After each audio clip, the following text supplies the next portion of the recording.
wiide 19 ayi konngol ngol o wi gitten covid o mbatten tan ko mbiyen ko mbatten ko wiide holko mbiyeten o mbiyeten ko 19 aɗen jiiɗi hisde holno mbireten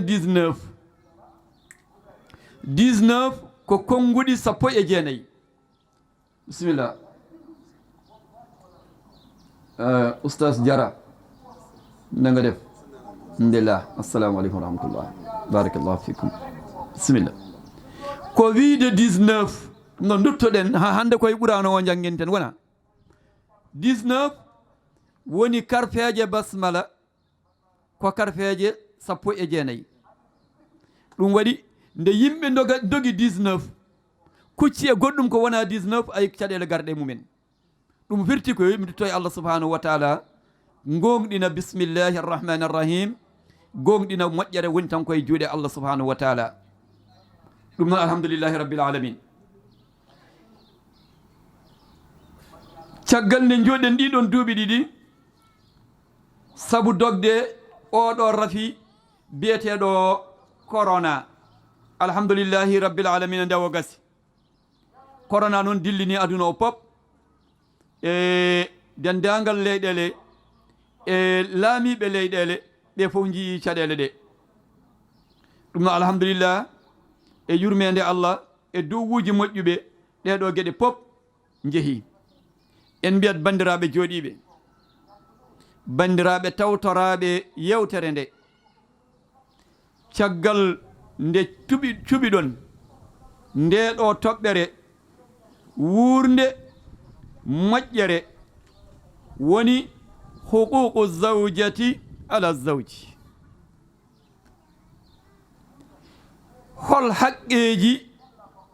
poɗɗi wonde hakkude cuddiɗo e joom galle muɗum bandiraɓe ɗum woni toɓɓere nde en kaalat noon e bangeji ɗiɗi pop kaalen haqqe poɗɗe wonde hakkude cuddiɗo o e joom galle muɗum wona so en gayni kaalen haqqe poɗɗo wonde hakkude joom galle o e cuddiɗo muɗum gueɗe ɗiɗi fof jaadora e gan sanga enen pop sen gummima ɗo woni ko jaltaɓe haali joni resaɓe ɓe nani e dewle ɓe ndesani ɓe resɓe nani e dewle mumen ɓe ndesani ɓe nana miijo resde ɓe ndesaka ɓe kadi nana miijo hoɗno ndesira aɗa andi jaltaɓe waji goto meeɗi arde e jeeyaɗo Allah goto o itti kalis makko kewɗo mbiya o tottimo o yo kalis noon o wi jiɗmi ko ya ƴewana kam debbo moƴƴo waaji o ko nunɗuɗo o yehi o ñaami kalis o ƴewani debbo ba joni ko muñ jooɗima won duuɓi 10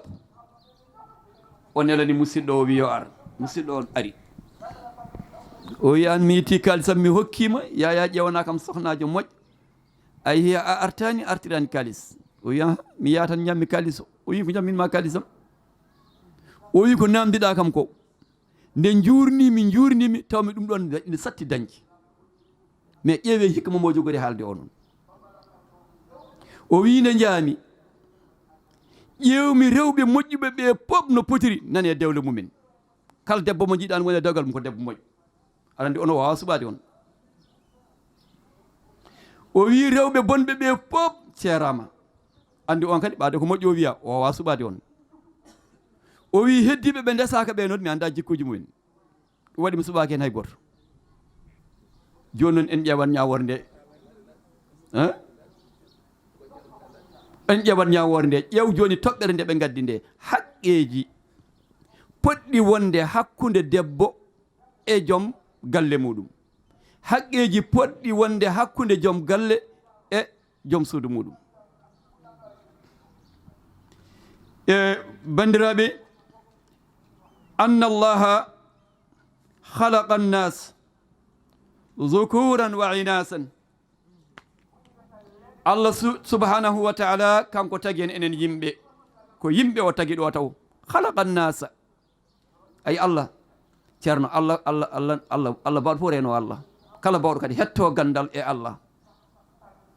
ƴew joni so wino ya ayyuhannas holmo guitteten hen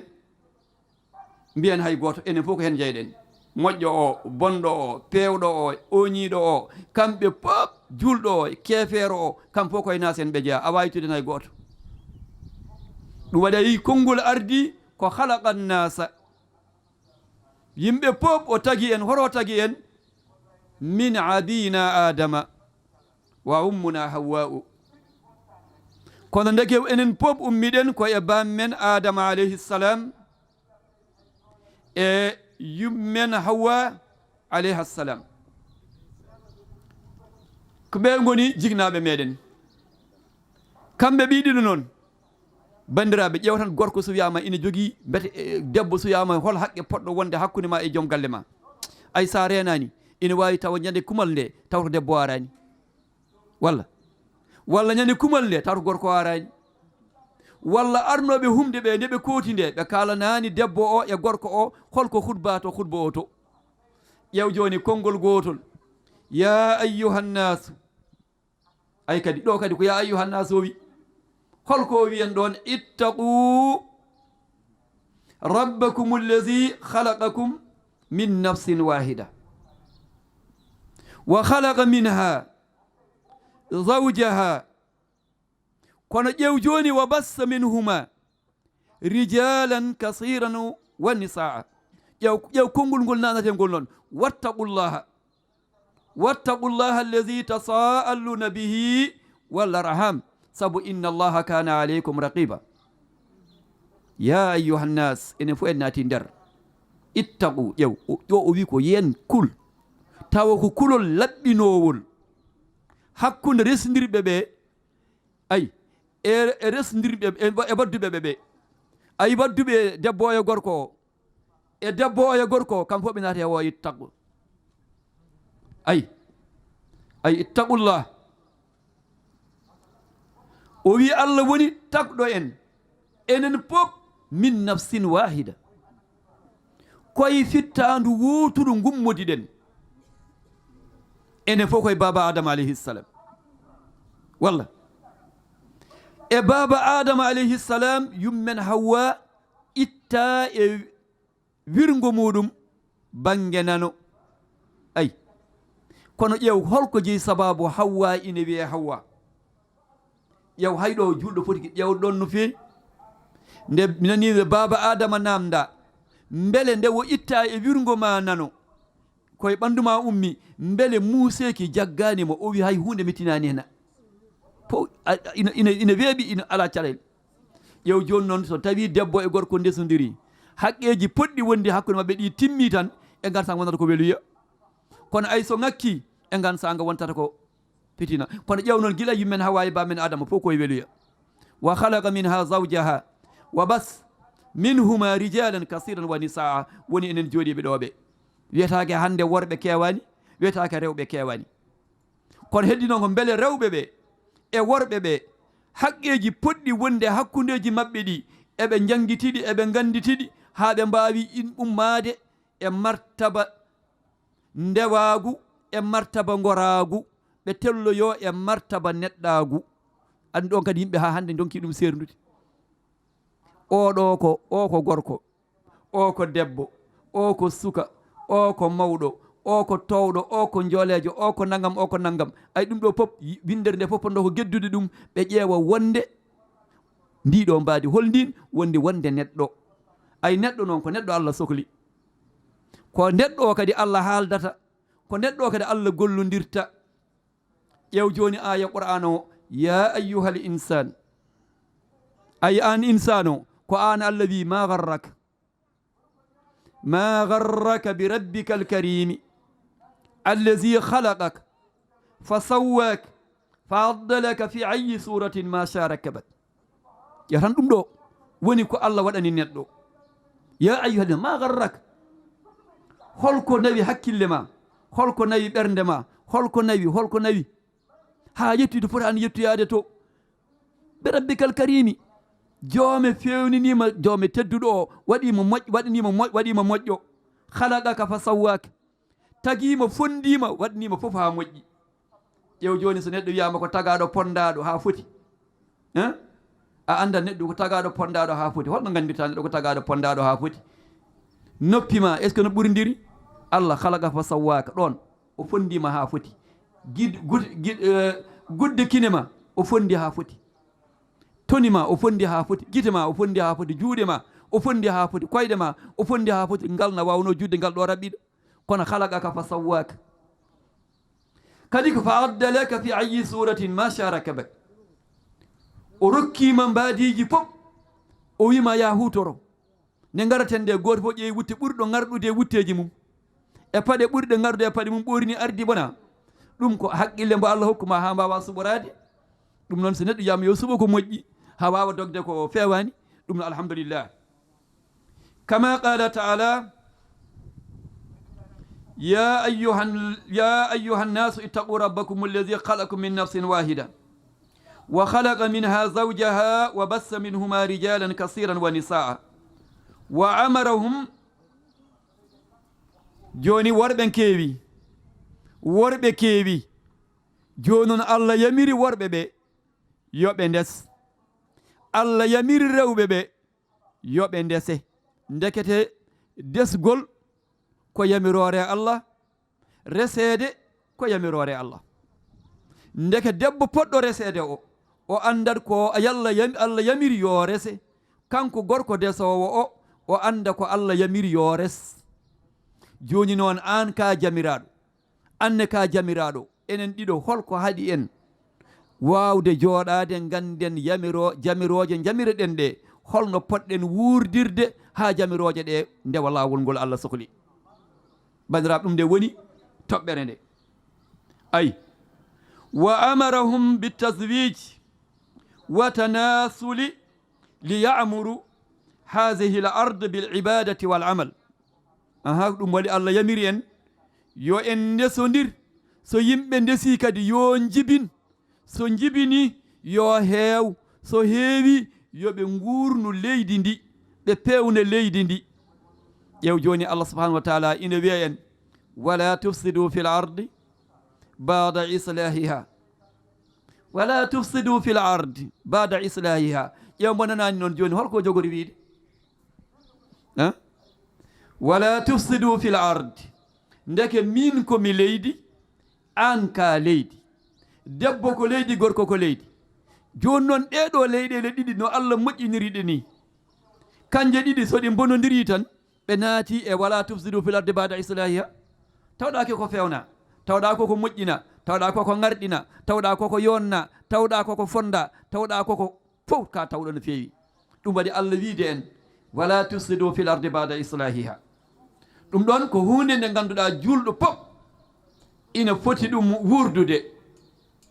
wuura e dow leydi ndi tawa ko wala amalu salih ayi bandiraɗo julɗo jomiraɗo no wiye en yas'adu lkalimu tayyib kono wala amalu salih yarfaw ayi haala moƴƴa e konngol moƴƴol ko dow fayi kono saɗa yiɗi ko duusowo duusa ɗum yawa yettoyade a gollat ko moƴƴi ayi ndekete sa ƴeewi debbo o e gorko o soɓe jiiɗi pop maɓɓe moƴƴa e gurdam maɓɓe ɓe duusodirtu ɓe ballodirtu likay yatamatta kulla wahidin minhuma min al akhar wa yajidu minha ma yuifu bihi nafsah ɗum tan jeeyi sababu Allah ina rendina debbo e gorko e suudu ina rendina debbo e gorko e galle ina rendina debbo e gorko e wuro ina rendi debbo e gorko e leegal ko haa ɓe mbawa wurodirde kamɓe ɗiɗo soɓe ndesodiri goto e maɓɓe pop guite muɗum mbawa artude ɓaaden laara goɗɗo on ayi debbo o so laari gorko o welto gorko o so laari debbo o welto ndeysan ɗen je keɗotono Seydi Cheikh Ahmad Moustapha Sy ombo haala hunde wotere hawnide o wi jeyaɗo Allah goto omo resi debbo ko garɗuɗo joɗɗo machallah gorko o noon mbaadi muɗum ina ɗeɓi ngakkude ndeysan kamɓe ɗiɗo ɓe jooɗi ñallal gotal tan debbo o jali jaleɗe tengtuɗe gorko o wi debbo o an ko ɗe jaleɗe goni o wi min mboɗa andi mine ma so Allah walli ha en jeehi janggo yawmal qiyamati enen ɗiɗo fof ko aljanna paɗen ndeysan o wi noon gorko o ƴeew ɓeeɗo gondigu men keɗɗen no moƴƴi rek gorko o wimo kono waten aljanna enen ɗiɗo o wi min komi sabir an ka shakir min Allah jarlibimamami mi jaɓi mi muñuni ɗum ko Allah jarabuya Allah an noon Allah weltinima annene a weltima a jaɓri ɗum sabu ko Allah weltinma ko o wi an holko Allah jarlaborima o wi min so tawi a yalti e wuuro ngo a yeehi kala mo kawru wiyanmami ko gorko ma wono wayni sabu wasdema ngari jondi o wi ɗum no woodi o wi kono noon kala gorko mo kawruɗa ina wima vraiment ka dañƴo sens debbo ma ko jontat o wi joni noon Allah hawrinen ɗiɗo an aɗa weltoro dañde debbo jontaɗo kono sa mayi ko aljanna paada min nene kay mboɗo muñiri Allah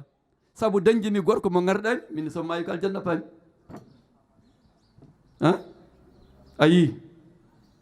ndeke ngari ina waɗi fayida kono ndeke muñal kadi ina waɗi fayida asabir wassakir mbo Allah fawi hunde ina muuside kono o muñi mbo Allah weltiniri hunde kadi ay o jabri Allah weluya o ay ndekete dewgal waɗira hakkude debbo e gorko ko ha goto e mabɓe pop daña surde ɓernde mum daña artirde darde mum daña yondinade e ko Allah jonni ɗum ko kono noon ɗum hade wadde ina wayno musidɗo nde udditanane eyo bisimillah wa aleykum assalam wa rahmatullah barakallahu nde en jiyani kaw Abouya kaw Demba ɓaade en jiimo kanko e kaw Amadou ina wayno kamɓe fof ɓe gaari ni mbiɗa andi ma jaltaɓe aroy hen ɗum nene mom bisimillah machallah fa tabarakallahu holno sellirta noon gondigal debbo e gorko ɗo kadi goto watten hakkille sabu heewi singodirɓe heewi hirduɓe tawa cingudirgol mabɓe e kiirdugol mabɓe sharia daknani ɗum taw wona so tawi on ƴewtidima e hadisuji rasulu sallllahu alayhi wa sallam nde wonnoma andi sikke ne yaawi meeɗi yaltude jamma ina nimɓiɗi noon omo wonde e yummen Khadija ɓe mbi jiyaɗo Allah goto wirtiɓe heptinimo kanko nelaɗo kono oto ɓaade ko muuriɗo heftinani ɗum neyi ɗum de ko Mouhammadou wonɗo te ina wayno o wondi koye debbo ni ayi nelaɗo wi ayi oɗo déjà o fuɗɗima sikkude mi kono accumi laɓɓinanamo kaari o yimbonama o yar gayi o arti o salmodira makko ha saɗa joofi o wi aɗa andi o yooɗo o yaha o wi o ka elle ko yummen Khadija o wiya ha sikke iwa ayi sinno ko goɗɗo wonno holko wontata ko goɗɗum ɗum firti neɗɗo pop kala kaɗa waɗa waɗɗum e haqqeji ɗi no ciforani eno lelnirani e gan sango nden dañata naja ha timmuɗo anani qa'iman ala sharia ɗum noon dewgal ko ma wona hakkude debbo o e gorko o nde wiye haqqeji yo timmu hakkude mabɓe taw ko haqqeji sharia Allah kadi wa ja'ala li kulli wahidin min az-zawjayni huquqan wajibatin ala al-akhar haqqeji ɗiɗo ko haqqeji timmuɗi baɗɗiɗi ɗi gorko o timminanta debbo o kono kadi ɗi debbo o timminanta gorko o fa amma al-huququ az-zawjati ala az-zawji fa hiya tawi ko haqqeji baɗɗiɗi hakkude gorko o e debbo o awalan debbo noon sohnaɓe kettoɗe hande debbo ala ɗo ko sohnaɓe goni ɗo noon sohnaɓe kettoɗe o wi awalan toɓɓere arwanide ko da'atu bil ma'ruf joom galle ma a ɗoftotombo kono ɗoftotoɗamo noon koye sharia e yamirore sharia e ko sharia yamiri ɗo ɗoftotombo hen joni noon en kettoto no moƴƴi de da'atu bil ma'ruf wa yajibu ala al mar'ati da'atu zawjiha bil ma'ruf fala tudihi bil masiya a ɗoftoto mbo e ko sari yamiri kono a ɗoftata ko mbo e gopol kala ko fewte e gopol hay debbo goto ɗofta hen joom galle mum kono kala ko ɗefte ko fewte sariya debbo pop sohnajo pop yo ɗofta hen joom galle mum ɗum wonno yewtaram hanki nde julmi gueeƴe andi Abdourahmane al Akhdari ko jeyaɗo Allah bawɗo jangguinde wonko haalani en o wi la yahillu li muslimin an yaf'ala fiilan hatta ya'lama hukma Allahi fihi la ilaha illallah fihi yani fi amali gollal pop ngal julɗo foti gollude joom hakkille hade makko gollude gollal ngal yo namdo so tawi o anda yo namdo holko woni ñawore Allah e ngal ɗo gollal ngal jinmi gollude ay la yahillu li muslimin an yaf'ala fiilan hatta ya'lama hukma Allahi fihi so tawi o anda noon mbiyeɗa ko fas'alul ulama in kuntum la ta'lamun ay kono ndeke so joom galle ma yamirima wat a jogii men taraddude woni dengi mbele mboɗo walla mbele ala hoto ɗum yonede ɓorno paɗe ma jaha jiyoya ceerno Ali walla jiyoya goto e sernaɓe mbiya ɗum min de joom galla mo wiyino kaza wa kaza wa kaza garbi namdademo o wima ko dabirma ko de ko moƴƴere ɓaade a anda namdo wona e gan sanga ayi sa arti ma wa waɗande mo ko wima ko taw alnama caɗele wona ɗum ɗo ko wajib baɗɗiɗo e kala debbo desaɗo nde gollirta hono noon e gan sanga o daña moƴƴere e moƴƴereji jomiraɗo subhanahu wa taala ɗum waɗi o wi wala tuɗihu fima la yaqdiru alayhi kala ko joom galle ma yamirma a hattanani hoto ɗofto neɗɗo o e ko a hattanani kono kadi gorko ne yo tinno kala kadi emir joom suudu ma ƴeew beele ayi ƴeew beele ombo hattani ƴeew beele ombo wawi ndesan hen sahaji a hawrade sohnaɓe ɓe vraiment so yawti wambude e hufde e wuppude e lawƴude e defde e yaade jeere enen kam eɗen gandiroɓe no gurdi wonko battantambo hen tan beele ɗum ombo hattani ɗum kadi ko an gorko o yurnoto ɗum ƴeewa ɗum ɗon ko haqqeji ɗi ganduɗa poɗɗi renede saabu eɗen gollina rewɓe ɓe wone golle tabarakallahu ko ma Allah walla hen ayi ɗum waɗi li qawlihi taala fa in aɗanakum fala tabghu alayhinna sabila haqqe koɓe ɗofti on ko onon worɓe ɓe mbiyeɗen hoto en jawtu lawole dow mabɓe wali qawli rasulu sallllahu alayhi wa sallam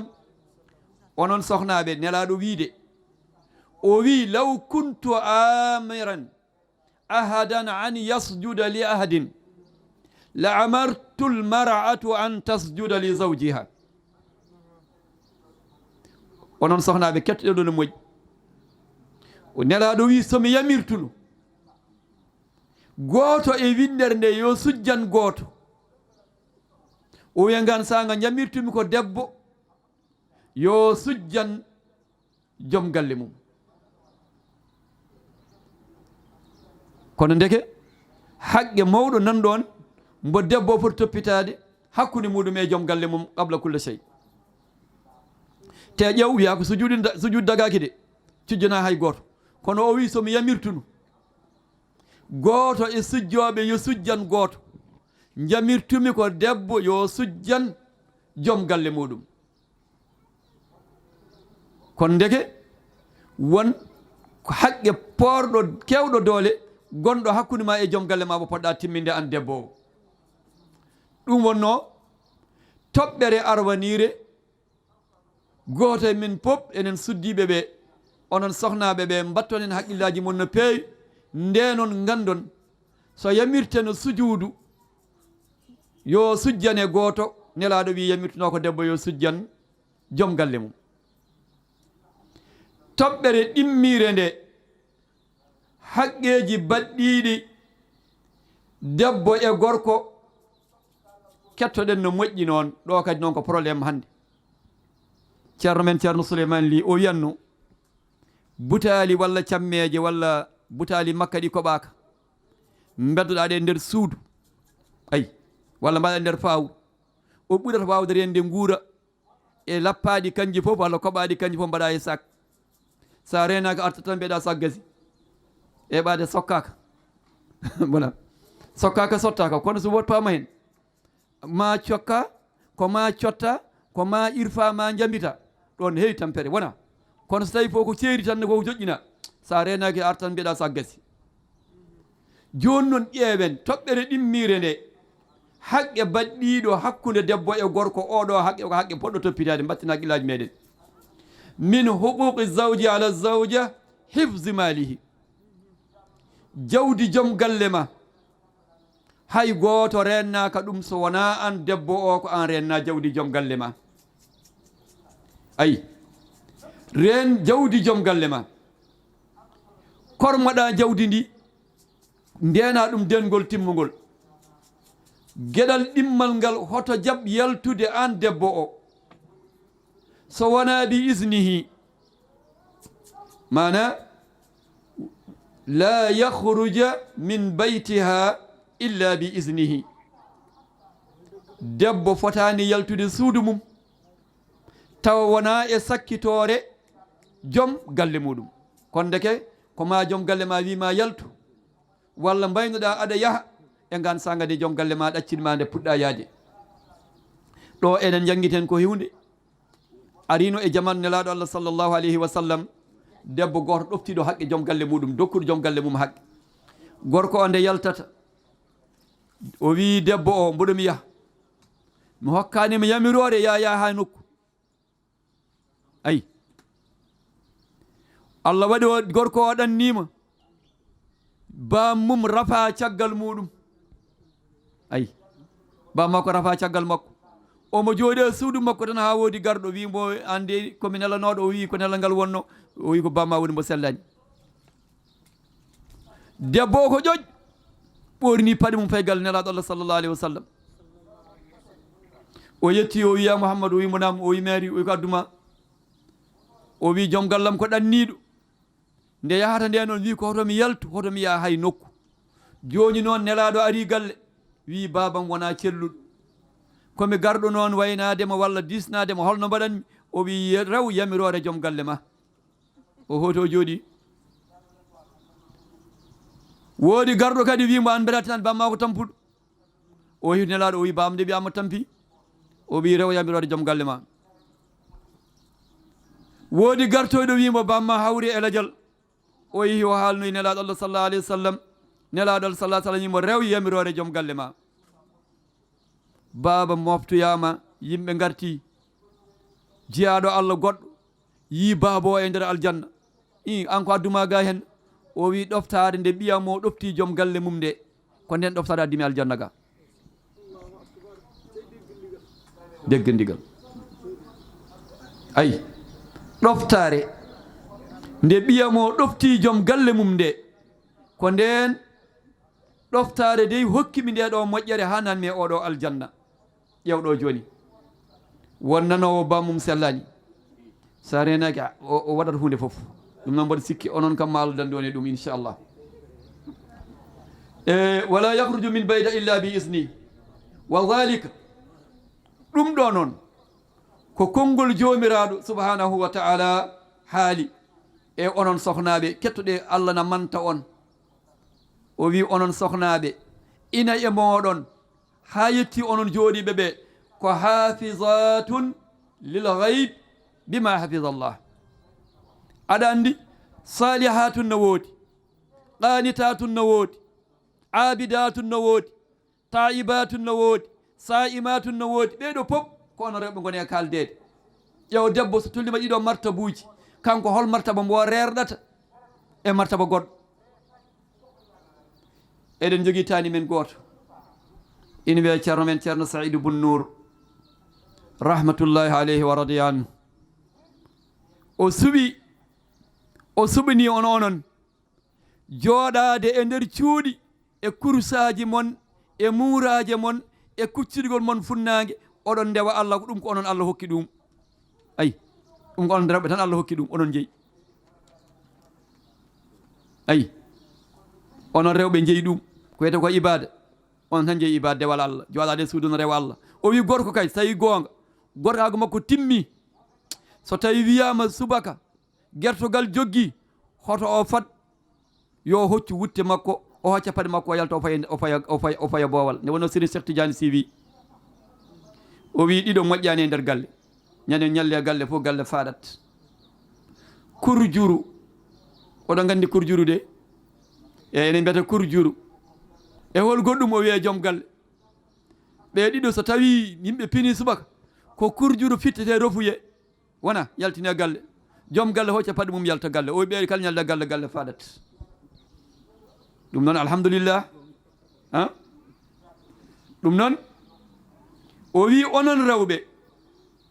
kon salihatun qanitatun hafizatun lil ghaib. hafizat woni rewɓe renɓe reeniɓe rentiɓe keɗɗen konnguɗi ko tati koɓe renɓe ayi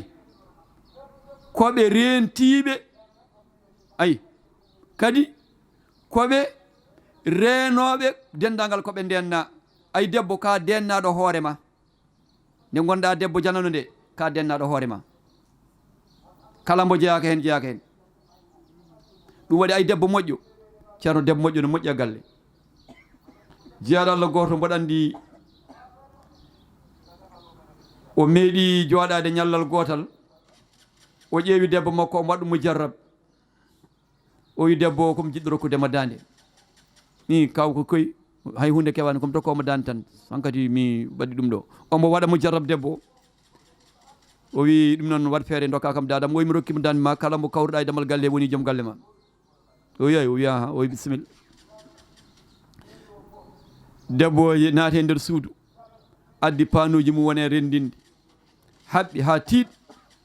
waɗi hen cawguel tokosel omo jogino ɓinguel makko dewel tokosel o noddi ɗum yo ari o wi mbo rono guel ɗo cawguel. gorko o noon ina jogini awno lekki mawki e damal galle he o andi debbo koko fellitoyade ɓaɗo win ɗum kala gorko mo gaɗiɗa hawrude woni joom galle ma o yiho moggine lekki kiki tan o dari ɗon. debbo o ƴetti koyngal muɗum nanal ngal wi bisimilla yalti tan o hirɓi debbo o wi ko mbinomami o wi mbinoɗa kam kala gorko mo gaɗi mi hawru o wi ko min gadɗa hawru rutto nder. e debbo moƴƴo ko jeyata ko debbo moƴƴo no moƴƴi e galle ceerno on ko jajahode wallahi ɗum noon mugal ɗum noon mbatten hakkillaji meɗen ayi debbo moƴƴo gorko jaɓani o yaaha ɗum noon deke debbo moƴƴo joom galle waɗma mo jarrab ina ƴeewa beele a yahat walla a jooɗoto kono kala nde mbaɗɗa essier ma hunde keɓo. ɗum noon debbo moƴƴo no moƴƴi. ɗum waɗi hafisatun lil ghaib. so gorko ma ala e galle ma kala ko ɗacci caggal makko e nder galle makko renan mbo. ayi dengol ngol gardinta hen ko hoore ma dengol ngol gardinta hen ko hoore ma. sa waɗi ɗum tan a renat jawdi makko a renat kala ko woppi caggal makko so yeehi o hattata ko wone gueɗe. lil gaybi noon ɓuuri sadde won debbo denoto taw joom galle mum ne woni e galle wona ɗum taw gorko nan ɗon kono so gorko yalti tan yo Allah wallu en. wali qawli rasulu sallllahu alayhi wa sallam o wi kanko rasulu sallllahu alayhi wa sallam o wi ɓuuri moƴƴude e rewɓe pop ko debbo mo ƴeewata tan ƴeewa debbo ma tan darɗe ma garta saabu ko jinɗa fof nane e makko ko jinɗa fof nane e makko to mbaadi to laaɓal to konnguɗi ɗaɗɗi to wawde liggade to so wawa joɗade e nder galle to. aɗa andi Cheikh Ahmad Moustapha Sy o wi so tawi gorko hiiri ladde o wi ko debbo mum weela kala gorko hiiri ladde ko debbo makko weela. o wi kono so tawi a arti tawata ko leeso ne werta ina waɗa cuuray ndiyam ɓuɓɗam ne joƴƴina ata ina waɗa ina fawa a tawi ñantiɗo ha ŋarɗi o wi a wonta hirde ladde sabu hirnama ladde ko ɗum tawata galle ɗum waɗi a hirtata han kadi ɗum noon kala debbo mo yiiɗa joom galle mum hiira ladde yo won e ndiɗo mbadi e gan sanga so Allah jaaɓi gorko makko hirta ladde artal law ɗum noon alhamdulillah e foof makko mboɗa andi ko jogorimi haalde ko ma jaltaɓe aro hen ɗum waɗi ɓe fuɗɗoraki ɗum kono eɗen mbawno wiide directeur meɗen en jii ɗum ɗo hen Abou Samba Diop o ari kadi o ardi nene technicien men oɗo enen gonde mabɓe to radio Findi to ɓe gaari kamɓe mbaɗi ɗum encadré eɗen jetta Allah subhanahu wa taala mboɗa andi jettugol ngol e mantugol ngol pop jaltaɓe so aroyi hen ma aranen hen Abdoulaye Moussa Kébé aljuma jawtu ndeysan omo wiyami so tawi a haali ha gayni haza assalamu aleykum o wi kanko ɗum ne welamo toujours kanko no mon ɗo jooɗi tabarakallah batten haqqillaji meɗen saabu ɗum ɗo kadi koye taɓande ɓuuriɗe mawnude ceerno jaltaɓe en natta hen no fewi mbaɗa andi ma aro hen saahaji Allah en coynimi ɗo bandiraɓe hewɓe ko heddi ko ɓaade eɗen jogui ɗo koɗo kadi won namde ɗe mbinoen ɗa wasata so gasoyi inchallah garten hen wasata ko neɗɗo yiiɗi labtikinade foof ɗo e waktuji ɗi yonde inchallahu en garto hen haza assalamu aleykum wa rahmatullahi wa barakatuhu أيها الذين آمنوا كتب عليكم الصيام كما كتب على الذين من قبلكم لعلكم تتقون أياما معدودات فمن كان منكم مريضا أو على سفر فعدة من أيام أخر وعلى الذين يطيقونه فدية طعام مساكين فمن تطوع خيرا فهو خير له وأن تصوموا خير لكم إن كنتم تعلمون شهر رمضان الذي أنزل فيه القرآن هدى للناس وبينات من الهدى والفرقان فمن شهد منكم الصهر فليصمه ومن كان مريضا أو على سفر فعدة من أيام أخر يريد الله بكم اليسر ولا يريد بكم العسر ولتكملوا العدة ولتكبروا الله على ما هديكم ولعلكم تشكرون وإذا سألك عبادي أني فإني قريب أجيب دعوة الدعاني إذا دعان فليستجيبوا لي وليؤمنوا بي لعلهم يرشدون أهل لكم ليلة الصيام الرفث إلى نسائكم هن لباس لكم وأنتم لباس لهن علم الله أنكم كنتم تختانون أنفسكم فتاب عليكم وعفى عنكم فلا نباشروهن وابتغوا ما كتب الله لكم وكلوا واشربوا حتى يتبين لكم الخيط الأبيض من الخيط الأسود من الفجر ثم أتموا الصيام إلى الليل ولا تباشروهن وأنتم عاكفون في المساجد تلك حدود الله يبين الله آياته للناس لعلهم يتقون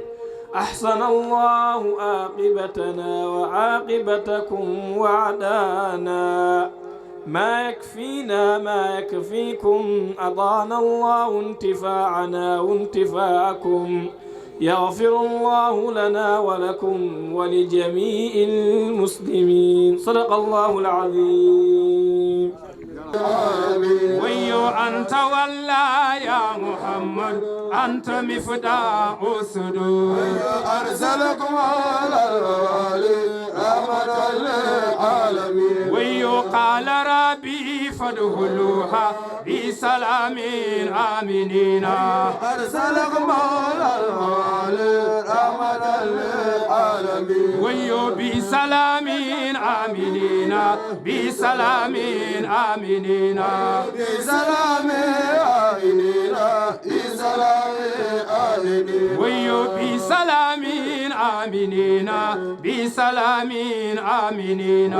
بسلام آمنين بسلام آمنين. ويو استئلنا فيه مكة ومننا لتبا بسلام آمنين بسلام آمنين. ويو وأتانا منك حيث هل في كل البقاع بسلام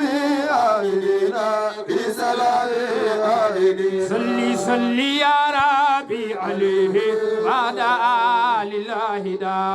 بسلام مولى الوالي رحمة للعالمين. ويو قد حبانا الله فضلا شكره لا يستطاع. أرسلك مولى الموالي رحمة للعالمين. ويو قد حبانا الله فضلا شكره لا يستطاع. أرسلك مولى الموالي رحمة للعالمين. خير الله دايو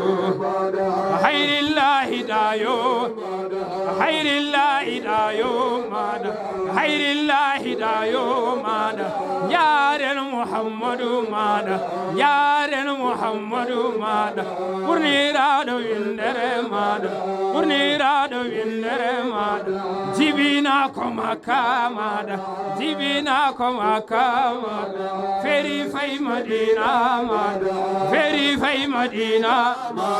مدينة بنجابي مادا ويو محمد كاي سنة بابا كالي يركاي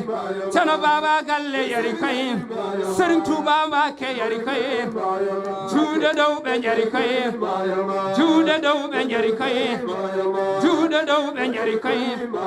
صلي على محمد. بسم الله الرحمن الرحيم الحمد لله رب العالمين الرحمن الرحيم الله لا إله إلا هو الحي القيوم ما في السماوات وما في الأرض. بسم الله الرحمن الرحيم قل هو الله أحد الله الصمد لم يلد يكن له كفوا أحد. بسم الله الرحمن الرحيم قل هو الله أحد الله الصمد لم يلد ولم يولد ولم يكن له كفوا أحد. بسم الله الرحمن الرحيم قل هو الله أحد الله الصمد لم يلد ولم يولد ولم يكن له كفوا أحد. اللهم صل على سيدنا محمد الفاتح وإن تستفتحوا فقد جاءكم الفتح إنا فتحنا لك فتحا مبينا. اللهم صل على سيدنا محمد الفاتح لما ولد الخاتم لما سبق ناصر بالحق والهادي إلى صراطك المستقيم وعلى آله حق قدره ومقداره العظيم. اللهم صل على سيدنا محمد الفاتح لما ولد الخاتم لما سبق ناصر بالحق والهادي إلى صراطك المستقيم وعلى آله حق قدره ومقداره العظيم. اللهم صل على سيدنا محمد الفاتح لما ولد والخاتم لما سبق ناصر بالحق والهادي إلى صراطك المستقيم وعلى آله حق قدره ومقداره العظيم.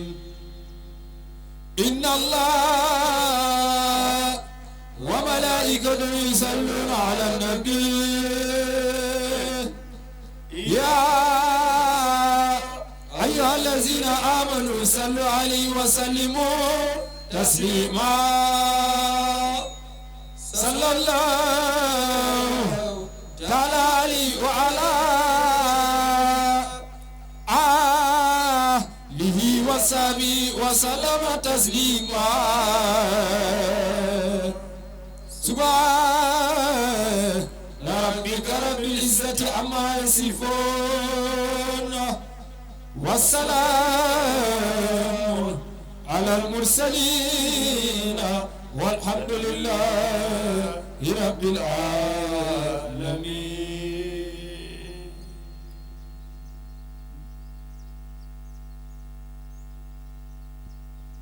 يغفر لأمته وارحم لأمته واستر لها ربي يا الله. يغفر لأمته وارحم بأمته واستر لها ربي يا الله. الحمد لله زي تيسير يا الله. أسمى دار الله يا الله يا الله. يا الله صل صلاة الانتهاء لها. صل على المصطفى يا الله يا الله. تعدل الصلوات الحسية الحكماء أهل محبتي لله يا الله. صل صلاة وتسليما على قمري من نوره خلق الأكوان يا الله. ولم يلو في فداء الكون طلعته والبرية سماء يا الله. من النور قد أوجدته حكما تفيد فيدا على الأخ يا الله. نور أحاط به الأنوار حاجبة عن الحقيقة كل حق يا الله. نور المبين الأتى نور المبين لإرسال عباد جميع ربي يا الله. مولانا في البرية من لم تزكه كرما من نوره أبدا يا الله يا الله. حقيقة الكون أين الذات تلأتها إفادة الله نور الله يا الله. صل يلا بورب بحل ثم صلاة على النبي وآله خير الخلائق سفيه ومصفى يا من يرى ما في دمي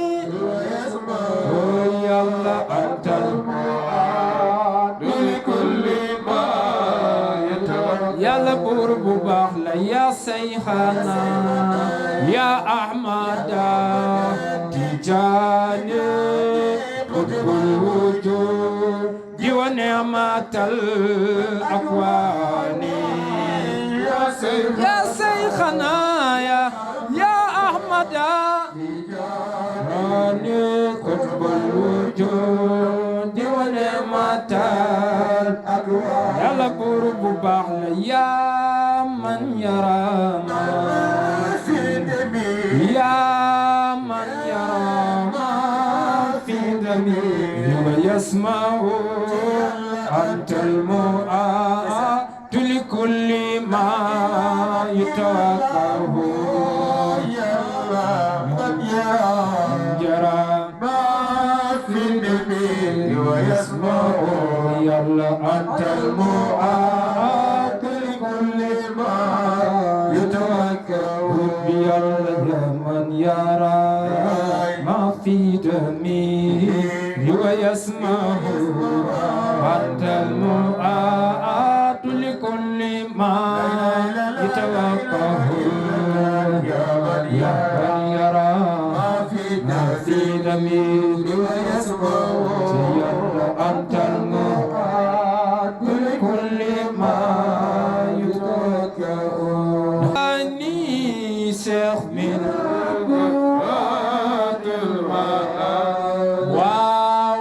ونحن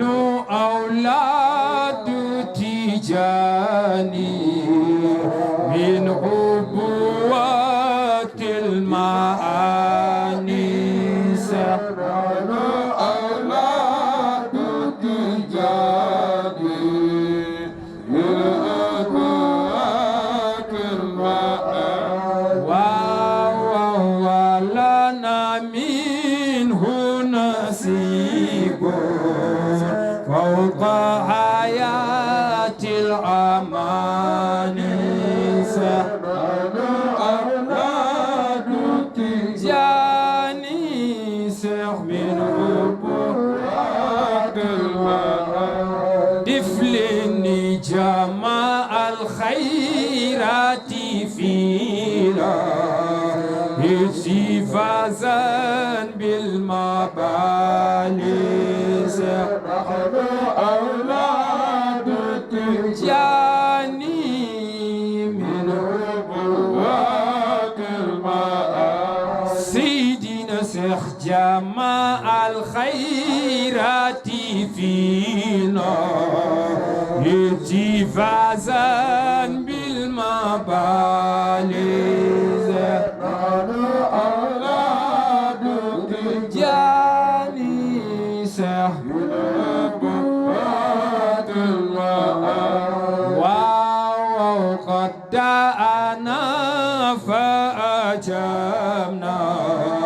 وهو مقباس زماني